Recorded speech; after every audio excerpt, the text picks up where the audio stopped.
猎物，却是没能杀人的寒风。老师，对不住了，这次也连累您了。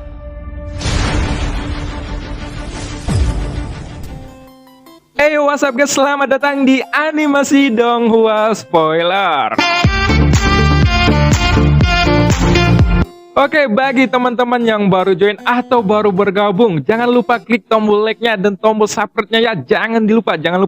Oke, sebelum kita memulai video ini, kita jangan lupa untuk seruput kopinya, kencangkan sabuk pengaman. Mari kita mulai.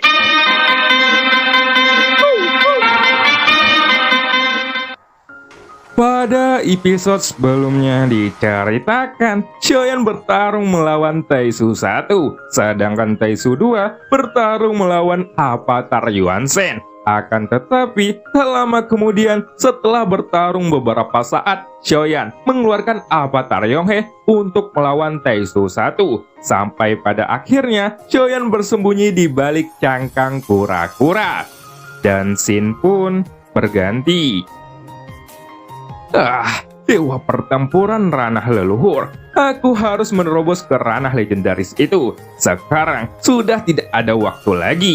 Dunia Senshi sedang dalam bahaya, gumam Xiaoyan di dalam hatinya. Meskipun Xiaoyan tidak menunjukkan kecemasannya, tapi di dalam hatinya kepanikan terus meningkat dari waktu ke waktu. Hanya dari luar saja Xiaoyan menunjukkan ketenangan, dan di bawah ketenangan itu hatinya sangat bergejolak. Itu karena apa yang Xiaoyan tidak pernah bayangkan adalah bahwa kurang dari 500 tahun sejak dia datang ke dunia Xuanyin, menurut waktu yang diberikan kepadanya oleh sang ratu, yaitu jauh dari waktu ketika dunia Taisu memulai penyerangan ke dunia Senshi. Tapi barusan ketika Xiaoyan mencari jiwa Sucang, dia mengetahui dari ingatannya bahwa saat ini dunia Taisu sudah mulai melancarkan invasi ke dunia Senshi, dan target utama mereka adalah kehampaan Laut Barat atau kehampaan Shihai, tempat di mana benua Daodi dan benua Daoqi berada.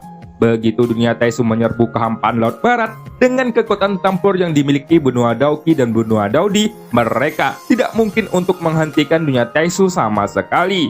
Yang tampaknya dunia Taisu sudah dapat menghancurkan kedua tempat itu tanpa usaha apapun. Xiaoyan yang awalnya mengira bahwa dia masih punya banyak waktu dan tidak menyangka bahwa dunia Taisu lebih awal untuk menyerang dari yang dia harapkan, dan target utama mereka adalah daerah yang menjadi tempat kelahirannya.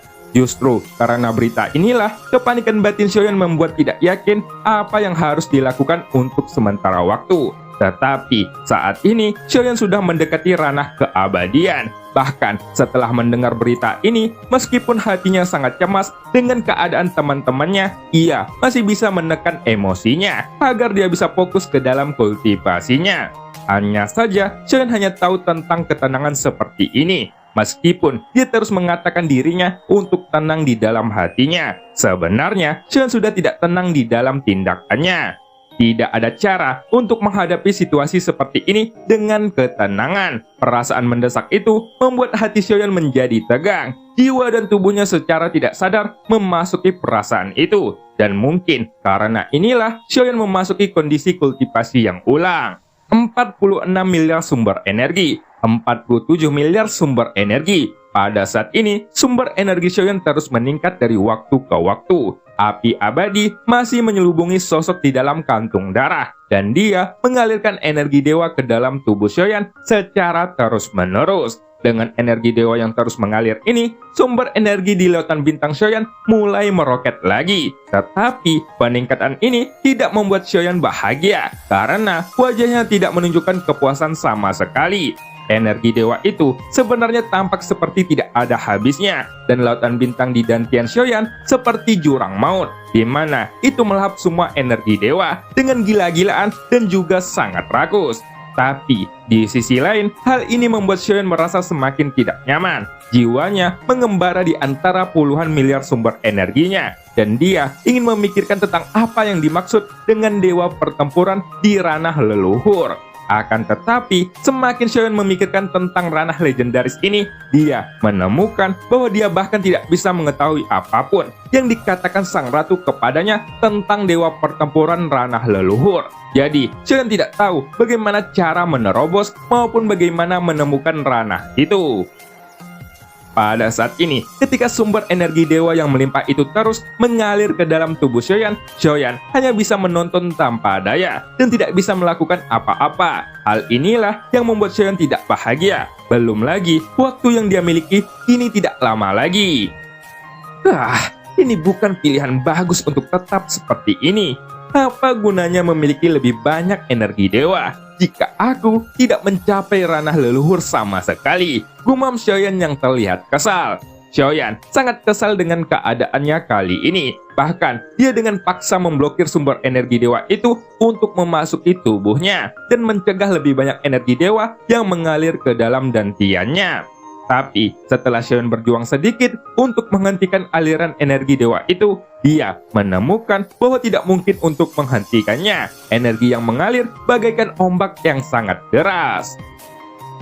Xiaoyan pun mulai mencari-cari cara dan menelusuri sumber energi di dalam tubuhnya. Tetapi, bahkan setelah beberapa saat berusaha, dia sendiri tidak tahu apa yang sedang dia cari. Selanjutnya, karena pencarian semacam ini tidak menemukan petunjuk apapun yang dia butuhkan, suasana hati Xiaoyan pun mulai menjadi semakin gila. Kekesalan di hatinya mulai melonjak dan kesabarannya sudah di ujung tanduk. Saat ini, Xiaoyan sedang duduk bersila. Sosoknya juga mulai berputar tanpa arah. Jelas, suasana hatinya tidak bisa lagi tenang saat ini. Xiaoyan selalu berlatih dengan penekanan pada kesuksesannya. Tetapi, mengetahui bahwa dunia Taisu menyerbu lebih dahulu dari yang dia pikirkan, yang bahkan mereka memimpin dalam penyerangan kehampaan Sihai, Xiaoyan tidak bisa duduk diam sama sekali.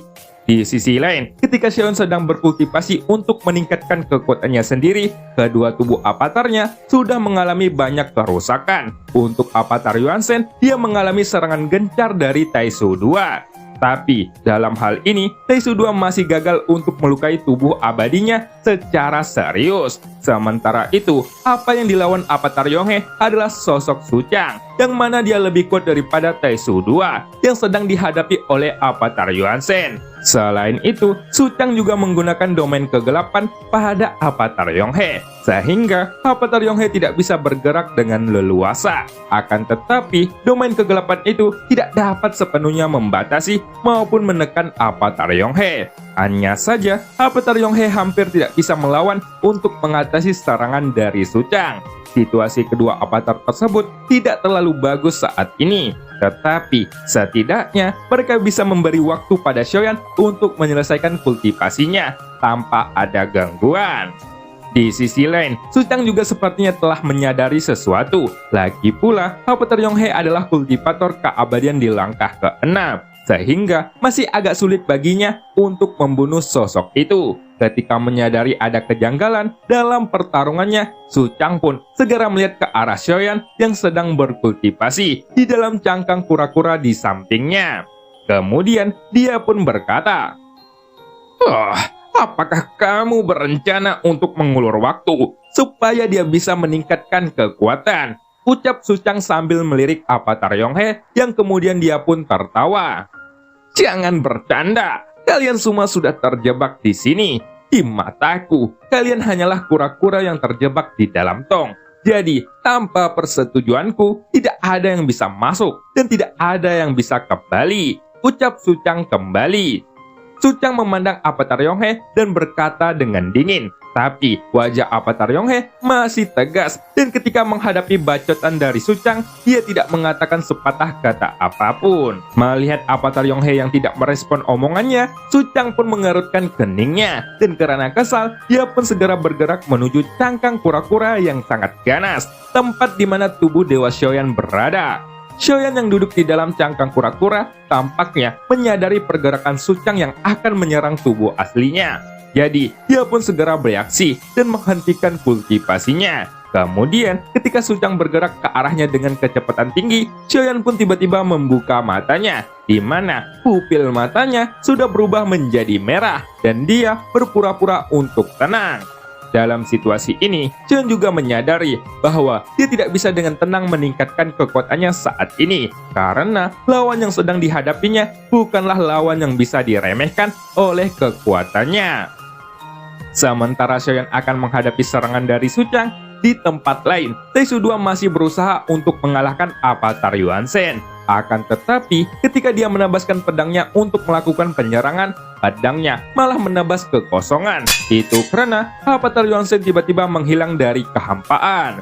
Di sisi lain, Avatar Yonghe yang sedang berdiri di samping juga menghilang bersamaan dengan Avatar Yuan Shen. Adegan ini terjadi dengan sangat cepat, sehingga Su Chang dan Taisu 2 tidak menyadarinya. Menghadapi adegan yang tiba-tiba ini, Taisu 2 pun sangat terkejut. Dan segera ia melirik ke arah Su Chang. Ia masih berpikir bahwa kedua sosok itu menghilang untuk melakukan pergerakan dalam menyelamatkan Xiaoyan yang sedang menghadapi serangan mematikan dari Su Chang. Menghadapi adegan ini, Taisu 2 pun tentu saja terkejut dan menatap Su Chang yang sedang melesat ke arah cangkang kura-kura tempat Xiaoyan berada. Setelah melihat cangkang kura-kura besar ini, Su Chang mulai mengangkat tangannya dan kekuatan keabadian yang agung pun melonjak. Lalu itu berubah menjadi telapak tangan raksasa di udara dan menampar dengan keras ke arah cangkang kura-kura.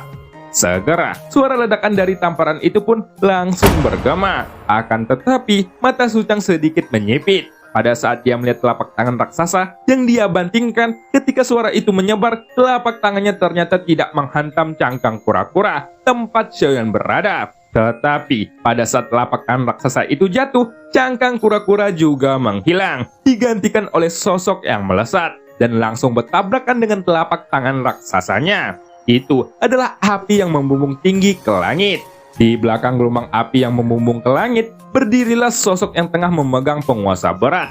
Dan jelas bahwa sosok ini adalah Xiaoyan. Tanda Dewa Iblis Tianhe yang redup di antara alis Xiaoyan mendapatkan kembali pancarannya. Dan kekuatan fisik yang kuat pun, serta kekuatan keabadiannya meletus dari tubuh Xiaoyan.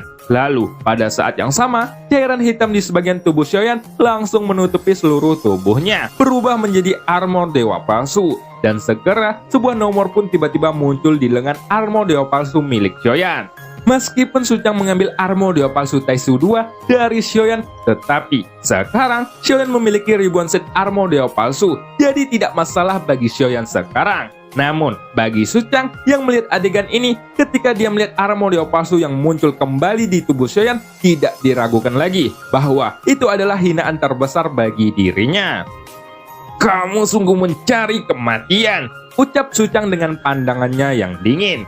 Tapi sebelum dia bisa bergerak, sosok Xiaoyan adalah yang pertama bergerak ke arahnya. Pada saat ini, teknik pembentukan kehidupan milik Xiaoyan dilepaskan lagi, dan Avatar Yuan Shen serta Avatar Yonghe juga kembali bergabung, sehingga Xiaoyan dapat melawan serangan Su Chang sebelumnya. Dengan cepat, penguasa guntur pemakan api Xiaoyan tiba dalam sekejap mata. Penguasa barat di tangannya hampir terbakar oleh panasnya api, dan juga bisa dilihat bahwa ada api yang berkobar keluar dari tubuh Xiaoyan. Lalu, kemudian semuanya mengalir ke penguasa baratnya, dan kegelapan guntur langit yang padam pun juga terintegrasi ke dalamnya. Xiaoyan tidak keberatan dengan gerakan ini, dan dia bisa menggunakannya. Tampaknya, Xiaoyan menggunakan semua kekuatan yang dimilikinya, sehingga nyala api yang keluar berisi 3 warna yang berbeda. Tetapi kini, Su Chang dapat melihat bahwa daging dan darah yang awalnya memar dan rusak malah bergerak dengan tak terbayangkan, menyembuhkan semua cedera dengan cepat. Bahkan, tulang yang patah di tubuh Xiaoyan mengeluarkan suara berderak. Itu pulih dengan cepat, dan jelas bahwa ini bukanlah kekuatan pemulihan yang bisa dimiliki oleh dewa pertempuran belaka. Ternyata, Xiaoyan mendesak inti gunturnya sendiri saat ini, sehingga yang dihasilkan oleh 50 inti guntur menjadi kekuatan Xiaoyan, dan itu mengangkat kekuatan fisik Xiaoyan ke tingkat yang lebih tinggi. Bahkan, terlihat ada rune guntur hitam yang berkedap-kedip di sekujur tubuh Xiaoyan. Aura pembunuhan di tubuh Xiaoyan juga melonjak saat ini, karena invasi awal dunia Taisu membuat Xiaoyan tidak dapat menenangkan emosi batinnya. Penganiayaan lebih lanjut dari Su Chang ini benar-benar menyinggung Xiaoyan. Dengan ayunan penguasa baratnya, seluruh tubuhnya tampaknya ditutupi oleh lautan api. Dan pada saat yang sama, Su Chang tidak berani mengabaikannya. Perisai emas gelap pun langsung mengembun di tangannya, dan semua gelombang api pun dituangkan. pada saat berikutnya Xion melesetkan tubuhnya, sayap dewa di belakangnya juga muncul seketika, dan yang terdengar hanyalah suara yang datang dari luar angkasa dengan suara ledakan. Suara Xion tiba-tiba muncul di depan Suchang seperti kilatan cahaya, dan penguasa baratnya langsung menabrak dengan panik. Xion saat ini seperti orang yang berbeda, sangat kontras dengan yang lemah dan rentan sebelumnya. Serangannya bahkan mampu membuat Suchang tidak sadarkan diri untuk sesaat. Tapi hal ini membuat Xion tidak bisa melarikan diri dari penindasan domain kekosongan dan kegelapan. Segera seluruh tubuh Xion langsung tenggelam. Kecepatan alisnya yang ganas melambat lebih dari setengahnya, seolah-olah dia berada dalam cairan kental. Tentu saja Suchang memanfaatkan kesempatan ini dan melambaikan tangannya. Penguasa barat Xion pun dengan mudahnya dihindari, dan segera Suchang melepaskan tinjunya yang disiapkan untuk mengenai dada Xion. Dan ketika tinju itu mendarat di dada Xion dengan keras, tubuh Xion pun terguncang mundur. Aku terlalu memikirkan diriku sendiri. Aku mengatakan ini adalah rumahku. Jika kamu bertarung sampai mati, kamu akan tetap mati, ucap Suchang dengan ekspresi dingin. Dan meskipun kata-katanya sangat kaku, dia memang benar-benar dikejutkan oleh penampilan Xion yang tiba-tiba.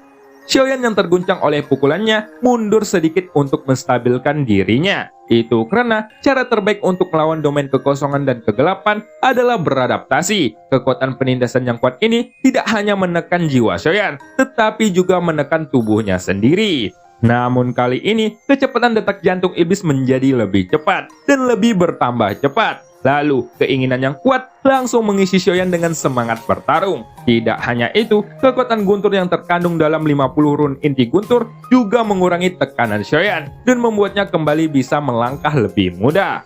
Di bawah tekanan domain kekosongan dan kegelapan, itu memiliki efek menumbuhkan kekuatan fisik Xion, dan efeknya cukup baik, sehingga jumlah run guntur Xion dikembangkan lagi. Sementara itu, dengan adanya perubahan Xion, tangan Suchang bergetar, dan armor dewa palsunya juga berubah menjadi armor tinju, dan segera sosoknya melesat ke arah Xion dengan diikuti oleh angin kencang yang menyelimuti seluruh tubuh Xion. Menghadapi serangan Suchang, Xion tidak mengelak. Bahkan sebaliknya, dia mengangkat kepalanya, matanya langsung difokuskan, dan dia juga mengayunkan tinjunya ke arah Suchang. Detik berikutnya, sosok keduanya bertabrakan dengan keras, dan pada saat tabrakan, suara seperti gesekan logam pun bergema. Karena di kepalan tangan Xion, armor tinju yang hampir sama terkondensasi seperti milik Suchang, dan gelombang angin kencang pun berdesir di atasnya. Akibatnya, banyak kantung darah di sekitarnya juga terpengaruh. Dengan pukulan keras, seringai muncul di sudut mulut Suchang. Segera, dia menggunakan semua pukulan siku dan lututnya, dan serangan itu terus-menerus menyerang Xion seperti hujan deras. Pada saat tinju keduanya bertabrakan, dan ketika kedua logam mereka bertabrakan, percikan api terbang kemana-mana. Tetapi, dibandingkan dengan kecepatan Xion, serangan Suchang masih sedikit lebih lambat, yang padahal Xion memiliki banyak tekanan. Pemandangan bertarung mereka sangatlah luar biasa. Bahkan, dalam situasi ini, Xion masih bisa menyerang sebagian besar tubuh Suchang, tapi hanya sebagian kecil serangan yang mendarat di tubuhnya. Dari sudut pandang saat ini, Xion memang sudah masuk ke dalam kerugian untuk saat ini. Namun, meskipun serangan Suchang sangat sengit, itu tidak menyebabkan kerusakan fatal pada tubuh Xion. Dan dengan adanya tubuh abadi, luka-lukanya dapat disembuhkan dalam beberapa napas. Dalam tingkat pertempuran seperti itu, pertarungan ini tidak hanya tentang kekuatan, tentang pertarungan dan siapa memiliki lebih banyak stamina untuk bertahan, seperti yang dikatakan Suchang sebelumnya. Xion saat ini ada di dalam markas praktisi Taesu, dan domain kekosongan serta kegelapannya adalah rumahnya. Tetapi Xion sangat terpengaruh, jadi kesulitan mengalahkan Suchang terbukti dengan sendirinya. Terlebih lagi, selain Suchang, Taesu 2 yang ada di samping juga memandang ke arah Xion, dan aura pembunuhnya terhadap Xion bahkan lebih berat. Tetapi, tanpa perintah Suchang, Taesu 2 tidak langsung menyerang Xion. Sebaliknya, ia memilih untuk menonton pertarungan antara keduanya dari samping. Dan ketika melihat kekuatan fisik yang ditampilkan Xion saat ini, Taesu 2 mengerutkan keningnya.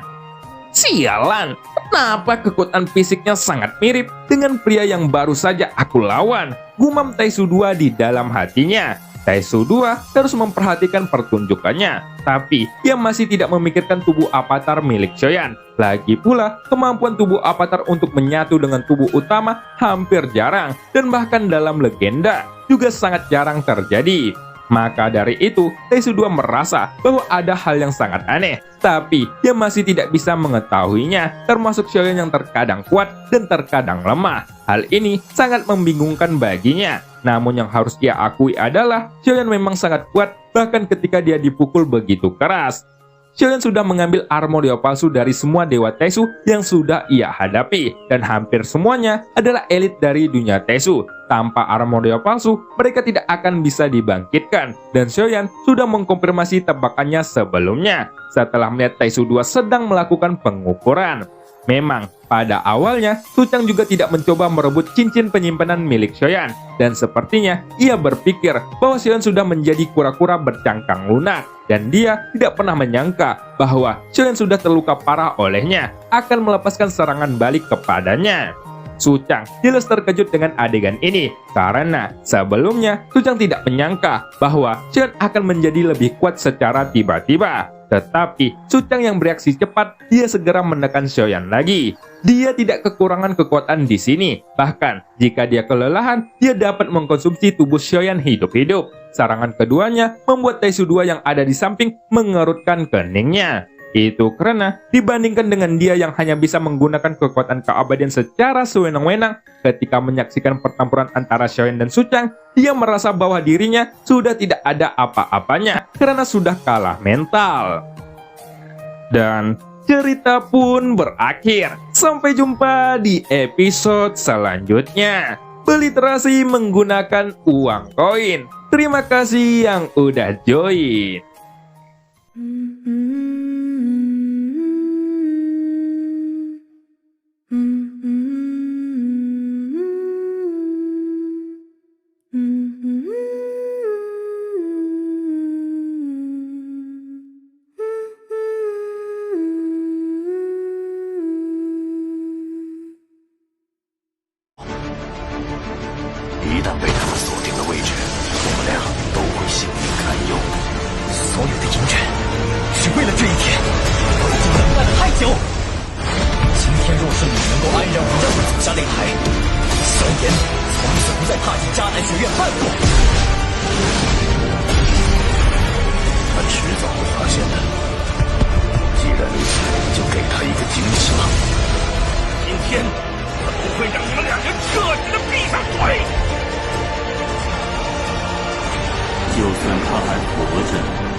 加玛帝国云岚宗，萧炎回来了。